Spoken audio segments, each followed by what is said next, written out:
Your family canceled your invitation, the planner said, her voice tight, rehearsed. But they asked to keep the $65,000 deposit you paid. I let the silence drag on, and I could hear her breath getting shaky. Cancel the entire wedding, I replied. She gasped. But sir, you're not the bride. No, I cut in, calm and steady. But I own the venue, the catering company, and the hotel chain they booked for the guests. Her gasp turned into dead silence, the kind of silence that makes the air feel heavy. That was the moment I stopped being their shadow. Family. The word always left a bitter taste. My younger brother Daniel was the golden boy. Everything I achieved was brushed off as luck. Every mistake he made was forgiven, excused, softened. When my company earned its first million in revenue, my parents said it was just a phase.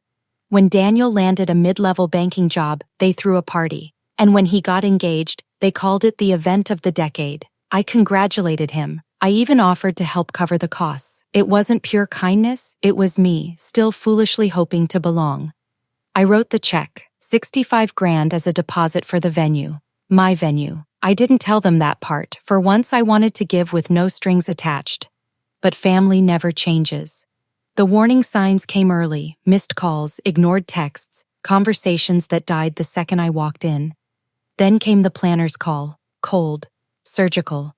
They hadn't just uninvited me, they wanted me erased. But my money, that they wanted to keep, and that was their mistake, because betrayal isn't new to me.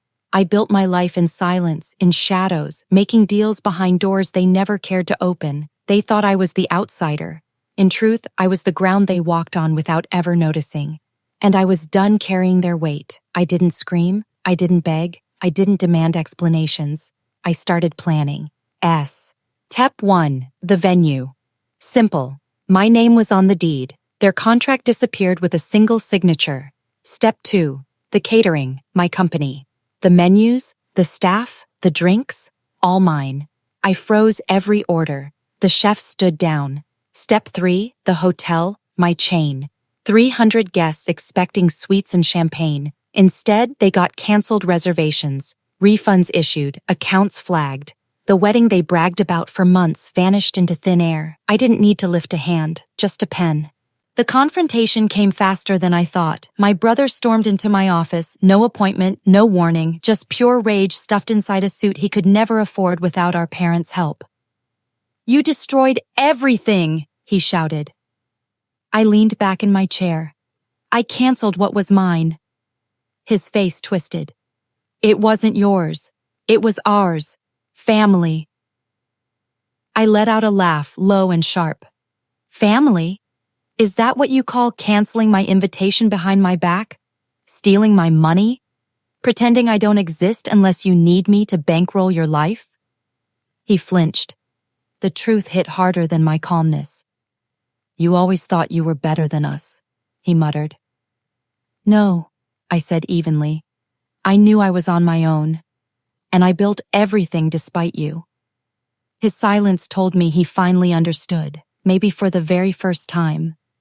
The fallout spread like wildfire. Guests arrived to find locked hotel doors. Phones rang non-stop, unanswered. Vendors pulled out.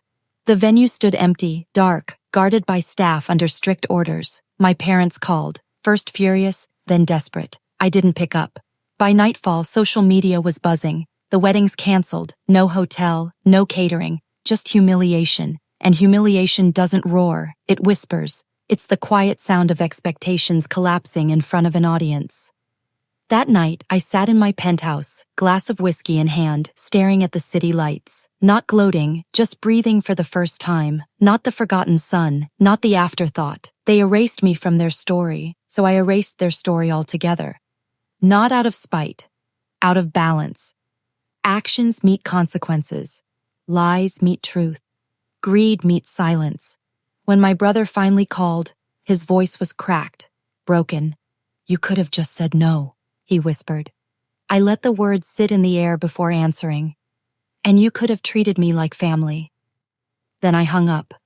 Weeks later, their silence is louder than teal. Here voices ever were. They don't call, they don't write. They've pulled back into the little shell they built, licking wounds they gave themselves. And me? I've never felt freer. People think revenge comes from anger. It doesn't. It comes from clarity, precision, making them choke on the weight of their own choices. I didn't ruin their wedding. They did. I just made sure the world was watching.